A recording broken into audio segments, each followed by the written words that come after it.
वैदिक पर्सपेक्टिव के इस YouTube चैनल को सब्सक्राइब करें, वीडियो को लाइक व शेयर करें।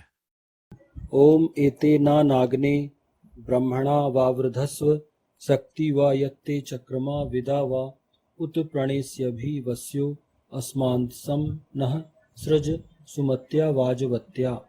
इस ब्रह्म ग्रंथ द्वारा हे अग्नि अविरुद्ध हो, जो हम तुम्हें युगल शक्तिमान अथवा युगल ज्ञानवान करें और उत्तम नेतृत्व करो।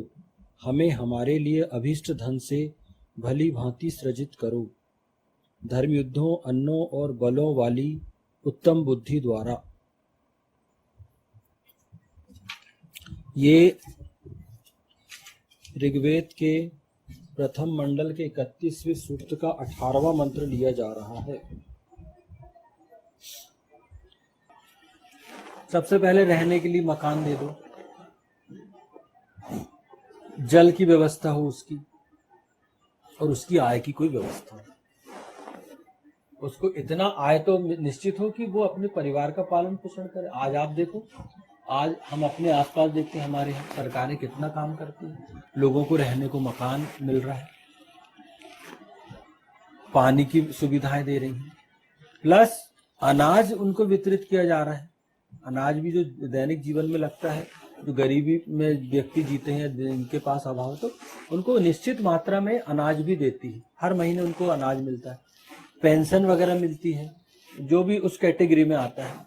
फिर एक मजदूरी निश्चित है उनकी, कि उनका पारिश्रमिक निश्चित है कि इतने में इतना धन, इतनी मजदूरी में एक व्यक्ति एक दिन के लिए आवश्यक है, तो उतना धन दे रही। मतलब आप देखिए, सरकारें वैसा काम करती है। देखें तो आज वर्तमान में यदि हम देखें तो लोगों के जीवन स्तर में सुधार आ रहा है। यही कर्तव्य है एक अग्नि का, प्रकाश की ओर ले जाने वाले। यही कर्तव्य है कि उसको अपने अधीनस्थ प्रजा को, अपने अधीनस्थ लोगों के जीवन स्तर को आगे बढ़ाना पड़ेगा। फिर धीरे से उनको दूसरे उसमें लेकर आओ कि आप अब कर्म के क्षेत्र में आइए, अब आपकी कुछ प्राथमिकता है, उन्हें निश्चित करें। अब ये सब मिलने लगा, अब आप अपने संतानों पर ध्यान दें, अपने समाज पर ध्यान दें, अब उनको संस्कारित करें, स्वयं भी संस्कारित हो, स्वयं भी अग्नि बने, प्रकाश की ओर ले जाने वाले बने। तो ये पूरा कॉन्सेप्ट है। तो अगर ये अग्नि अपनी भूमिका सही निभाए तो एक बहुत ही अच्छा माहौल में, एक अच्छे वातावरण में अच्छे नागरिकों का निर्माण हो सकता है। ईशान के अस्तित्व का, ईशान के माध्यम से लोगों की आर्थिक समस्या हल कर उन्हें धन संपन्न बनाने से स्वाभाविक रूप से उनके अंदर ईशान के अस्तित्व का संस्थापन हो जाएगा। हाँ, जब आप उनकी आर्थिक आवश्यकताओं की पूर्ति करेंगे तो स्वाभाविक उनको लगेगा कि यार कोई सृष्टि तो है, जो कोई है सृष्टि में कोई व्यक्ति जो हमारा ध्यान रखता है।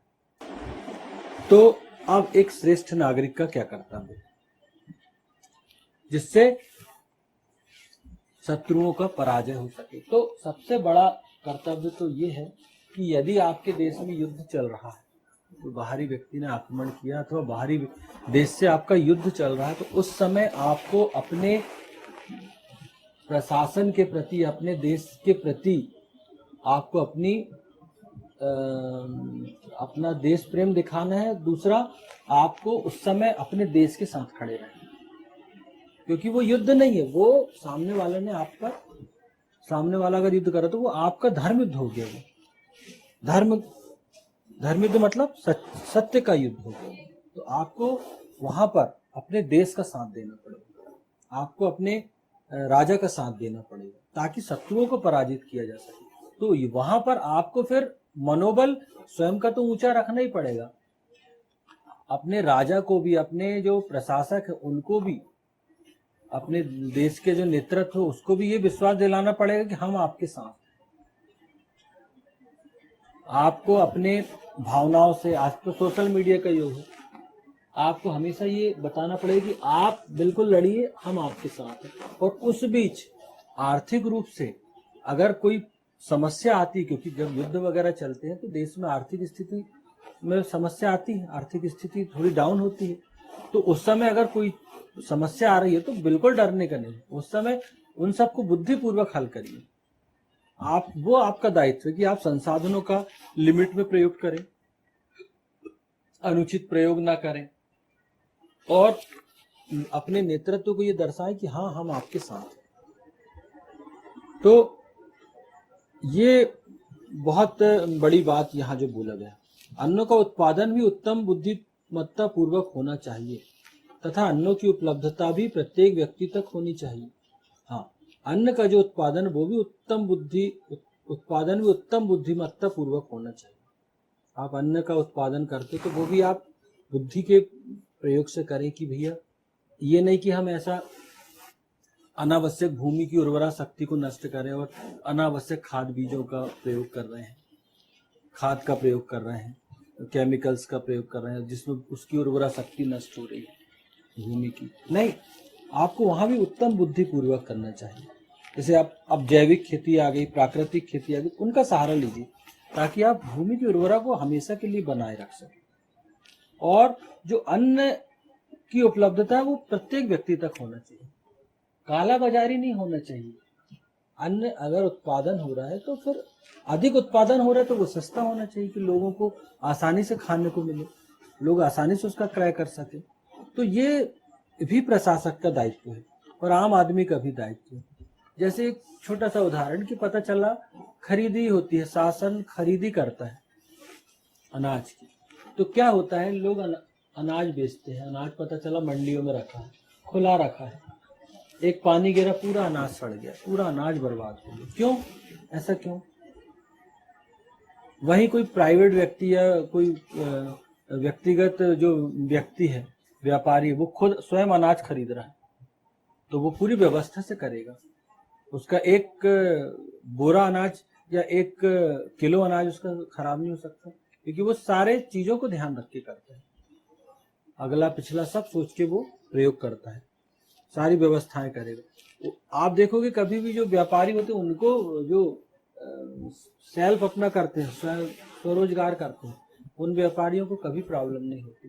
लेकिन आप देखेंगे कि जो शासन जो खरीदी करता है, हम बहुत सारे केसेस देखते हैं, सभी नहीं, बहुत सारे केसेस में कुछ जगह हम देखते हैं, ऐसे कुछ पढ़ने में आता है, समाचारों में सुनने को मिलता है, टीवी चैनल के माध्यम से कि वहां खरीदी हो रही थी, पता चल पानी गिरने लगा, बहुत सारा अनाज बह गया, सड़ गया, खराब हो गया। क्यों? क्योंकि आप को ये लगता है कि ये हमारा नहीं है, ये शासन का है। हमारा क्या? शासन का दायित्व है। अरे तो शासन कौन है भैया? शासक भी तो व्यक्ति ही है ना।